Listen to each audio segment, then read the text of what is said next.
I'm not one much to disclose this information, but I'm going to because I think people need to know. If this is going out to people that are doing property and they're wanting to look at doing flood, and they're thinking, do I really want to go through the training? Is this really a good opportunity for me? And you know, one of the ways that we measure opportunity is how? Money. Now, I started 9 years ago, will be 9 years in September, so really haven't worked that much this year, so really most of these results are over 8 years. But I'm including them as 9. The last 9 years I've done 1,076 flood insurance claims. Average claim paid to me, my cut, $1,568.19. In those 9 years, I've earned a total of $1,687,374 for a yearly average of $187,486. That's not bad for part-time work, because I still play more golf than I work. Now, when I work, I work. I spent last year, slow year, I only did 74 claims last year. I think I made $114,000 gross. I spent 36 nights on the road in hotels. That's not horrible. Now, have I made more money than anybody else that worked for the company that I've been associated with the last 9 years? No. Am I in the top 10? Yeah. May not even be in the top 5. You gotta remember, I started from nothing. I didn't start getting large commercial claims until I got certified in large commercial after a couple of years. Then I haven't hit any home runs in residential condo association policies. So we've got guys that made a lot more money than this. So the opportunity is there. I want to talk about storm preparation and supplies. I am a firm believer that you got to be ready for an opportunity. And what I'm primarily talking about is a large catastrophic event. If you wait until 2 or 3 days beforehand and you start gathering up some of your supplies, not your edibles, not your small stuff, but adjusting supplies and formulating your plan put together or getting your help put into place, you're going to miss the boat. As we talked about earlier, you work a cat loss, the first 10 days are going to be the most miserable 10 days of flood in your life, because you got to call everybody within 24 hours. You need to start scheduling appointments. You got to start building files. When you do your inspections, as I mentioned, on one day in Houston, I had 39 voicemails by the end of the day, because people like Pacesetter has people who calls their claimant and says, hey, we got your claim and here's your adjuster and here's his number. And then they call us and leave us a voicemail because I keep my phone off. When I'm with a client, or even if I'm driving, I don't return phone calls. But I will tell you this, and I tell people this, I do return all my phone calls every day. And I'll call till 10 o'clock at night. I will not call after 10 o'clock, but the first thing I do every day is return my phone calls. There's nothing that makes me more angry than somebody that won't return their phone calls, and I don't mind telling you right up front. So I spent a lot of time thinking and planning an event like Harvey. And this is the reason Justin wanted me to come here today, because I had a good plan put together and it really fell into place and it really worked out nice. As I'd mentioned earlier, I believe in a team approach. There was 4 of us that went to Harvey. My wife, who I swear could come into any office there is and find every problem that's here. And she'll tell you about it. She may not fix them, but she can find them. She is quality control expert. She is superhuman with people on the phone. She would have those people out in New Jersey eating out of her hand. I would get up, and even the New Yorkers, first thing I'd do when I got out of the car, they'd say, oh, your wife is so nice. And then when I got ready to leave, tell Cheryl I said hi. Because she spent time talking to them, and I didn't get complaints, did I? And it made my job a lot easier.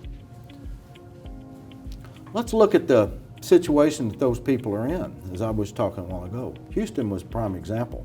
Houston was worse than Sandy. Because Sandy, they had notice to evacuate. 80% of those houses up there were seasonal dwellings. They had a warm place to sleep. They lived in New York or Philadelphia or upstate New Jersey. So yeah, it was bad, but it wasn't as catastrophic as the people in Houston. The people in Houston, it was a flash flood event. They didn't have any warning to get out.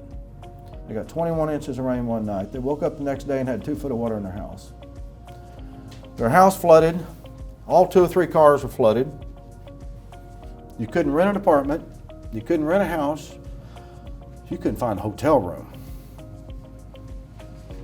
And you had a 3-week waiting period from Enterprise Rent-A-Car to get a car. Now you think that's not stressful? And then, what have they heard about for the last several years about flood insurance adjusters?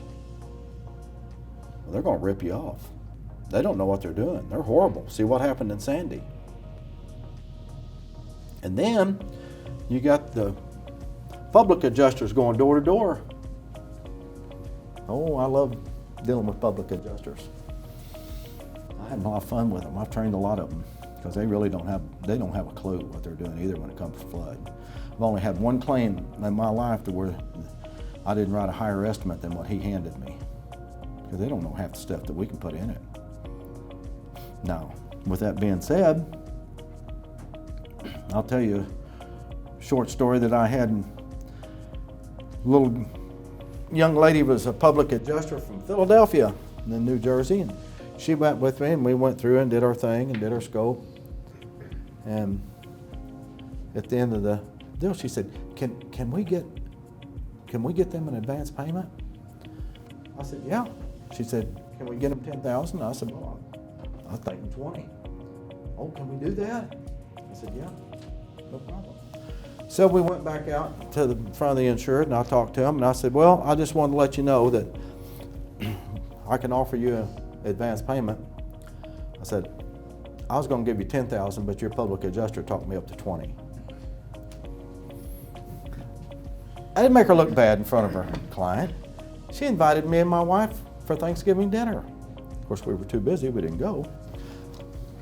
But I've got public adjusters today that call me and say, Kenny, is this covered? So I don't mind working with public adjusters. They got a job to do, and I'll be honest with you. If I had a flood claim and got some of the adjusters that's out there, I'd want a PA also. Because they are really, really some crappy flood adjusters out there. You were just telling me a story a while ago. One of his buddies got flooded and they got a $30,000 claim. It sounds to me like it should be a lot more than that. Should not scare you. Public adjusters should not scare you, this business. This is a great, great, great opportunity for people, adjusters, to look at flood. They should look at it seriously. 1, great opportunity to help people. 2, great opportunity to add another revenue stream to your property adjusting. Now, I'm not telling you to stop property adjusting. Let's talk a little bit about getting ready for the storm. Justin wanted me to talk about what I took to Houston with me. Now, there's 4 of us, so we took 2 cars. I drive a Yukon XL. I have a Giotto desk in it. I've got the inverter hooked up to the battery. I'm probably going to have to get another one if I stay in business, if I don't retire, because this one's got 220,000 miles on it. I hate buying cars. They're depreciating assets. So I've kept this old beast around for a long time. She's still doing good. It's 4-wheel drive. First thing to do when you're getting ready for a storm, obviously service your vehicle. Get cash. I always get $600,000 to $800,000 to take with me, and we spread it out. Get groomed, get a haircut, get your help lined up.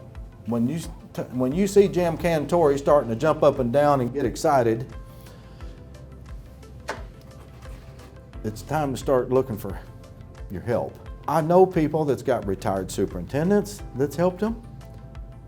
I know one flood adjuster that picked up a trainee adjuster in Houston by pure luck. as I mentioned earlier, I paid my two people. I paid one of them 4% of what the claim was, what I made, and the other one 2%. They were down, from the time they left Poplar Bluff and went down there and back, it was less than 30 days. And one of them made $16,000 and the other one made $8,000. We worked every day. Now, I had adjusters tell me, well, that's stupid.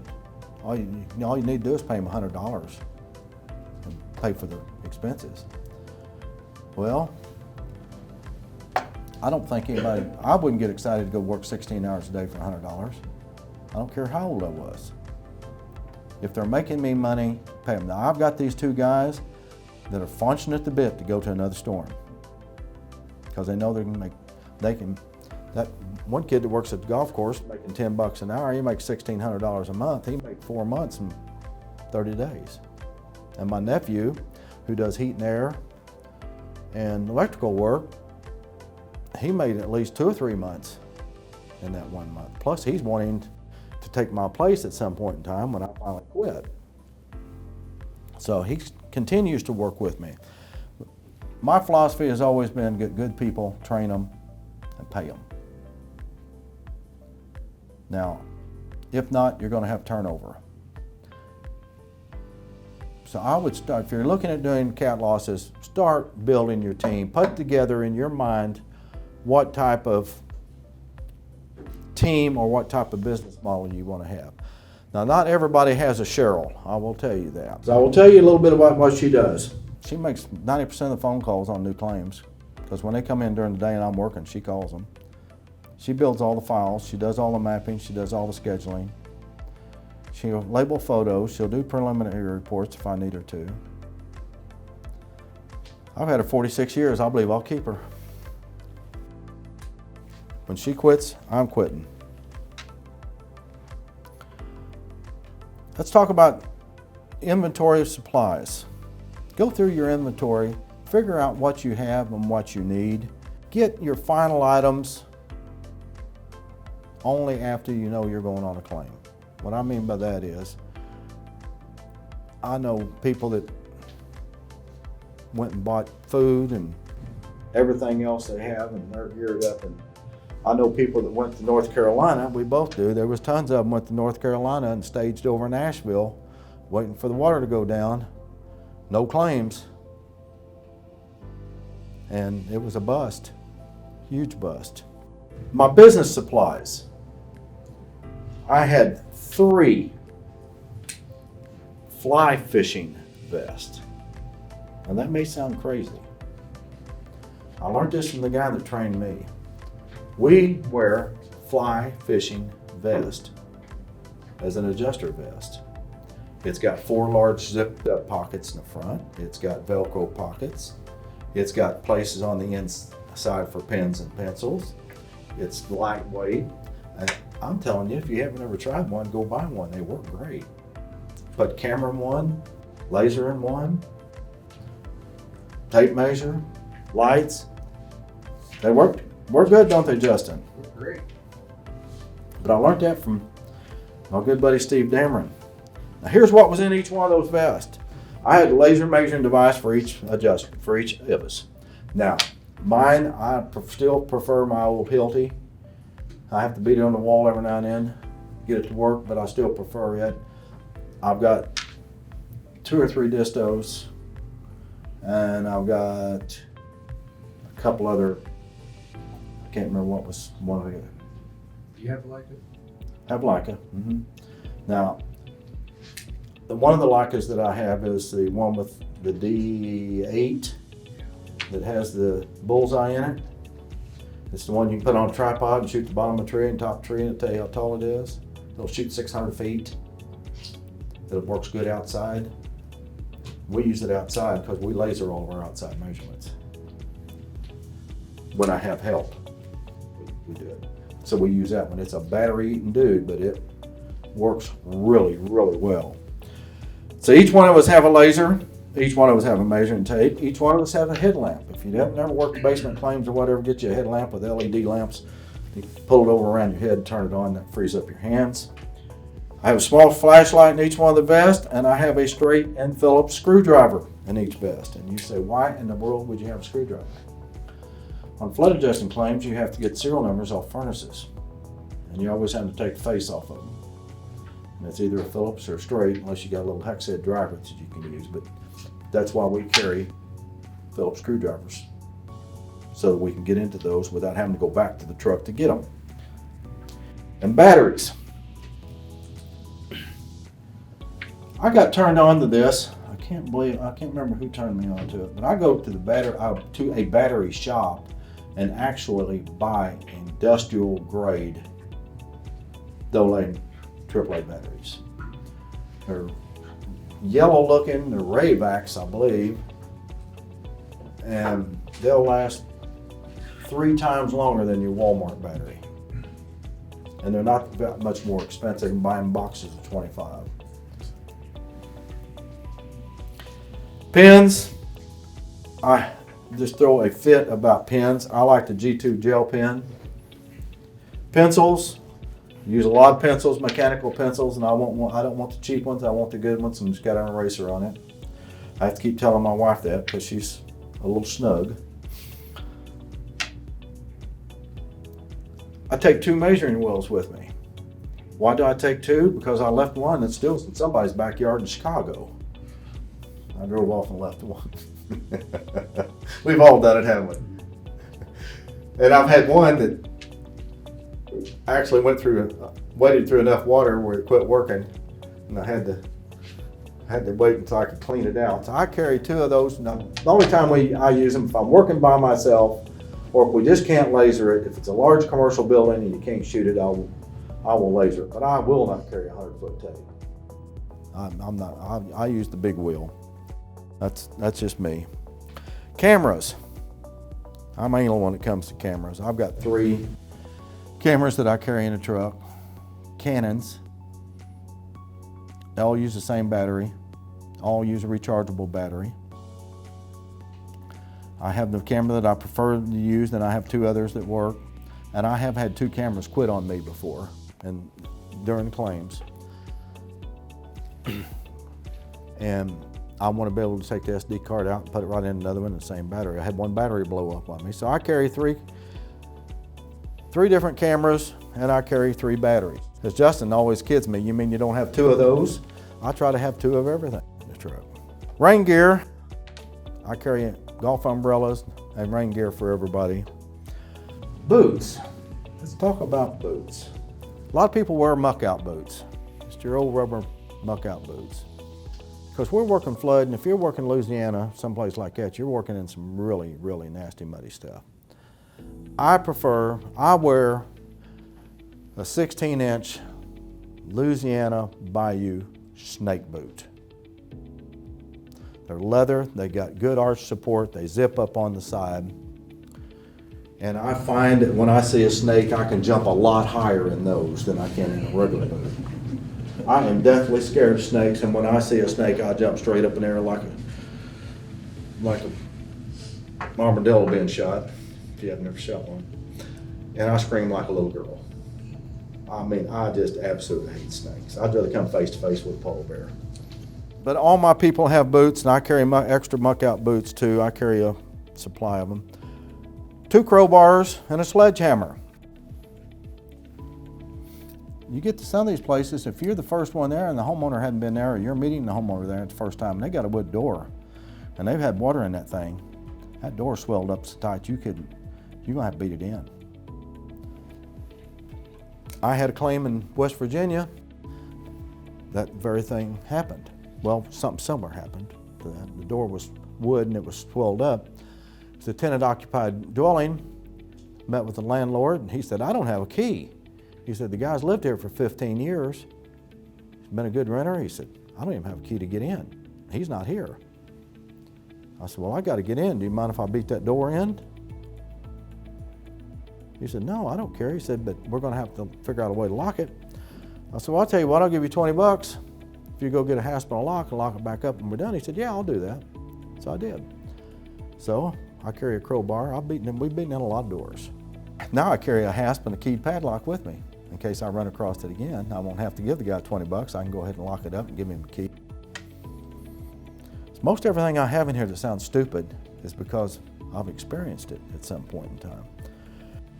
A screw gun, battery operated screw gun. At Cross Base in New Jersey, the guy had 12 4-inch screws holding plywood on cross base. Now, how would you like to sit there and done that? So, thank goodness he had a screw gun that day, or I may have taken it off. But since then, I carry a screw gun. 2 or 3 cans of off, because I guarantee you, where there's water, there's going to be mosquitoes, and if it's not mosquitoes, there's going to be gnats. I'm sure you guys deal with that. 2 cans of Fix-A-Flat. When you work these flooding events, there's subdivisions that you go down, you may have been down them yourself, or you may have seen them on TV. Everybody's moved everything out to the curb, and there's just about a big enough path for one vehicle to go down through there, and you'll catch a nail every now and then. I caught one. And just so happened, I got it leaving an area, and I had a convenience store right there by it. And I stopped and bought 2 cans of Fix-A-Flat, and I got it fixed long enough to get it to a tire store to buy, and I ended up having to buy a new tire. So now I carry 2 cans of Fix-A-Flat. Double barrel 12 gauge shotgun. I'm not sharing a house with a snake. Jumper cables, self-explanatory. I've had batteries quit before. Chain or pull rope. Even though I got 4-wheel drive, I run street tires, and I've been through some places where you get back into some of these, as they call them, camps in Louisiana or cabins. Had one time, a guy said, we got 3 miles. He said, it's going to be rough. He said, you got 4-wheel drive? And I said, yeah. He said, well, don't worry. If we got hung, I got help out there. And he had guys out there with tires about that big around, sitting there waiting on me as I was going to come sliding by. But carry a shovel, first aid kit, toolbox, miscellaneous items, a cooler. We carry a cooler every day, obviously. Toilet paper. I was never so happy in my life to see porta potties when they put them in New Jersey on Long Island. I carry a supply box with me with additional items. One of the things I try to get people doing when I get talking about the inspection here in a minute, I'll mention it, but I won't mention it now. If somebody gives me a flash drive with their photos on it, I like to turn around and give them one back. And they appreciate that, because it might be I don't know, what are they, $6, $7, $8 or whatever. And so I turn around and give them a blank one back if they give me theirs. And I try to encourage them to give me photos on either the SD card or flash drive. Please don't email them to me 2 at a time. We've all been there and done that. We set up an office. I mean, we literally set up an office. And when we get a hotel, we try to get a 1-bedroom suite, preferably with the bedroom with a closed door. Because I go to bed at 11. Try to in a storm, because I get up at 4:30. My wife will work a lot of nights until 1 or 2. And then she'll sleep in a little bit after I'm up and gone. We take 2 computers, 2 printers. I always take 4 ink cartridges, 2 cases of good paper. I don't use that thin stuff that 1 drop of water hits it and it spreads out that big around. I try to get the good paper. We carry 2 6-foot tables and an 8-foot table. We literally go in and build 2 offices. We get the office desk. We'll put tables over the top of the couch. We'll make a U-shape. We'll set up actually 2 offices, one for me and one for her. And we usually, depending on what we're doing, a lot of times most of the time we were running 2 SimSols and 2 Exactimates. Creates a lot of issues doing that, trying to move claims back and forth between them. I had my Exactimate at one time set up to where I had the professional, I could go back up and put it in the cloud, then she could go into it on her computer and bring it down, so we didn't have to do ESX back and forth to each other. When I went to Houston, I said, heck with it, I'm not taking my computer. I didn't even take one with me in the field. I just left everything at the office in the room so she could work back and forth between the 2 of them and do whatever she needed to be done. 2 extension cords we take. Hotels never have enough plug-ins. File racks, file folders. I still do it the old-fashioned way. I'm not very good on computers. When I was running SimSol several years ago, before I started using Xactimate, for a year or two I did all my claims and I did them on tablet. I did all of our forms on tablet, but things were simpler back in, before we had to start using the different dry out formulas and some other things. And now I'll do a paper file. In our files, just a file folder, and I'm gonna go through some of the documents here in a little bit. It shows you all the different forms. There's like 7 or 8 different forms that we have to take, that we have to have with us. And I just find it easier in a CAT event, faster in a CAT event, to do it all on paper. So my wife, once she get a claim put together, we use a regular file folder. And I'll give you a couple hints on, Justin and I were talking about this.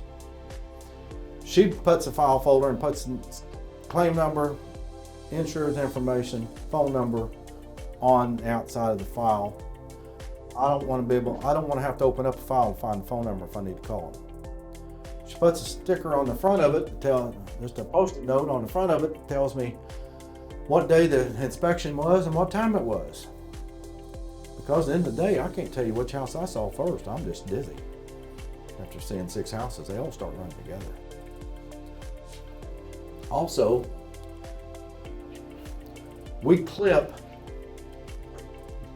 use the small clips and put the claims handbook and my business card on the inside of the folder and clip it down so that I don't have to dig for a card and dig for a claims handbook. She puts the claim number on the back of the card so that I can tell them, here is your claim number. If you call me or email me, if you would please refer to the claim number, because I hate to tell you this, but you're going to turn into a number, because that's how we find our claims. Also, after the inspection and you have all your forms, that file is complete, you're getting ready to leave, but all your forms back in that folder, and you put that clip on there to hold all those papers in there. Justin, we were laughing about it last night. If you've ever had 6 file folders sitting in your front seat and some idiot lock up in front of you and you lock your vehicle up and every one of your files go flying in the floorboard and paper goes every direction, it's not much fun trying to sort out which claim goes with which file. Or if the wind gets up. So little things like that. Then I take the sticky note and move it from the outside to the inside so that my insured can't see it. But that's how I build my file to my inspection file, or how my wife builds my inspection file. It's just little things like that you pick up from experience.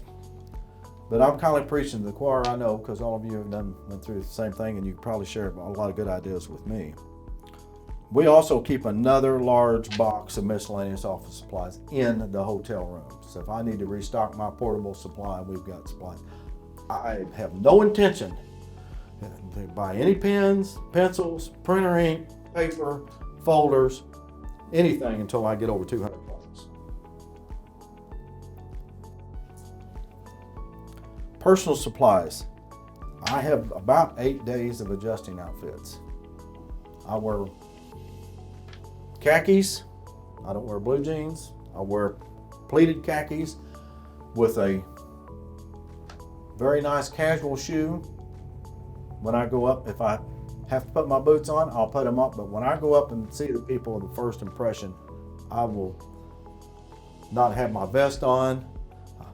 I will have my lantern with my NFIP on it, but I try to dress professional, clean clothes every day, 2 sets of casual shoes. Something we didn't realize when we first went on deployment, laundry basket. We have to do laundry. If you're working by yourself, I'll give you a good hint. If you're traveling around doing day claims, which I've done before and run out of clothes, go up to the front desk and give the gal 25 bucks and ask her if she'll wash your clothes. And she'll be more than happy. The night clerk will be more than happy to wash your clothes for 20 bucks, $25 and fold them up and bring them back to you. You ain't got time to go longer than that. Right? Other items, take medicines. We took 8 cases of water, 6 cases of soda, a large supply of ready-to-eat meals, and a large supply of snack bars. Now, I can't stress enough how important it is to have a plan put together and think about what you want to do well in advance to work a large claim.